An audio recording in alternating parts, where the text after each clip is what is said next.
हम अपनी कल्पना से कोई योजना बनाते हैं। वो योजना वाकई बहुत काम की होती है, उसे हम बहुत उत्साह से आरंभ करते हैं, लेकिन उस पर थोड़ा सा काम करके हम अचानक उसको विराम दे देते हैं।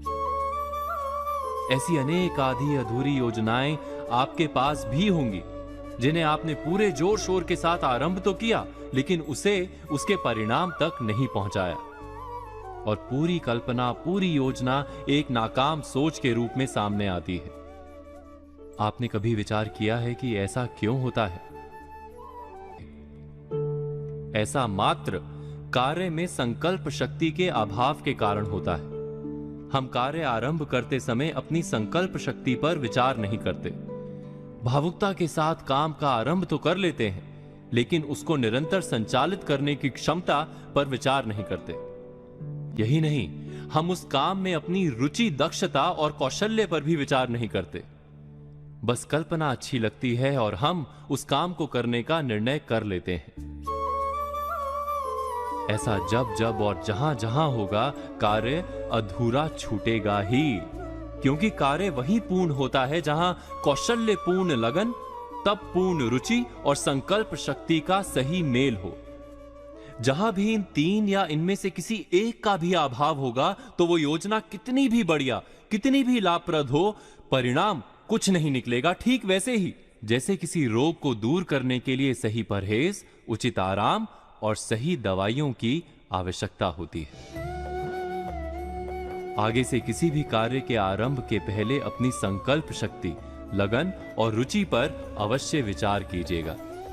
आप निश्चय ही हर काम में सफल होंगे। आधी अधूरी योजनाएं कभी आपके हिस्से में नहीं आएंगी। इस मंत्र को आजमाइएगा जरूर।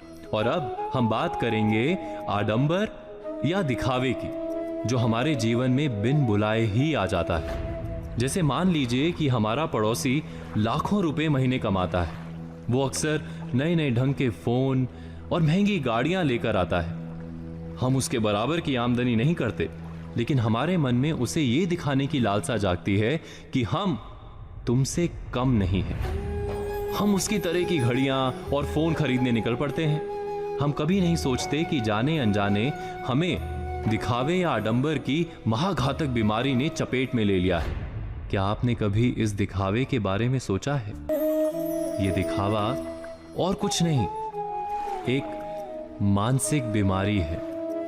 हमने अक्सर समझदार लोगों को इसके फंदे में पड़ते पाया है। ये और कुछ नहीं करती, बस इतना ही करती है कि आपसे विवेचना और समझ की शक्ति छीन लेती है और एक ऐसी अंधी दौड़ में कूद जाने के लिए तैयार कर देती है जिसका कोई सार्थक अंत नहीं दिखता।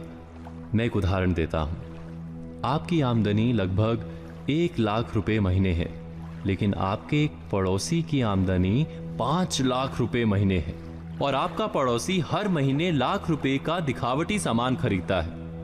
हर हफ्ते महंगे होटलों में खाना खाता है। आप बिना विचार किए देखा देखी या आडंबर के जाल में आकर अपने पड़ोसी की राह चल निकलते हैं। उनकी नकल में आप यहीं नहीं रुकते, बल्कि साधारण तरीके से रेल की यात्रा ना करके हवाई यात्रा करने लगते हैं। आप अपनी आमदनी और अपने खर्च के अनुपात को भूलकर केवल पड़ोसी के खर्च की प्रतियोगिता पर उतर आते हैं और आडंबर को ध्यान में रखते हैं।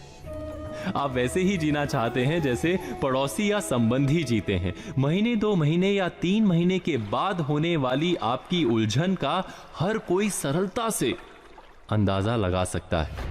ऐसा नहीं कि आप दिखावे की इस जंजाल से बच नहीं सकते। बस पड़ोसी या संबंधी क्या खरीद रहे हैं, इस पर ध्यान देने के स्थान पर आप इस पर ध्यान दें कि उनकी खरीद के पीछे कितना उनका धन बल है और कितना आडंबर। एक बार अगर आपने सरल गणित को समझ लिया, तो जीवन में आप कभी भी किसी तरह के आडंबर के खेल में नहीं फंसेंगे।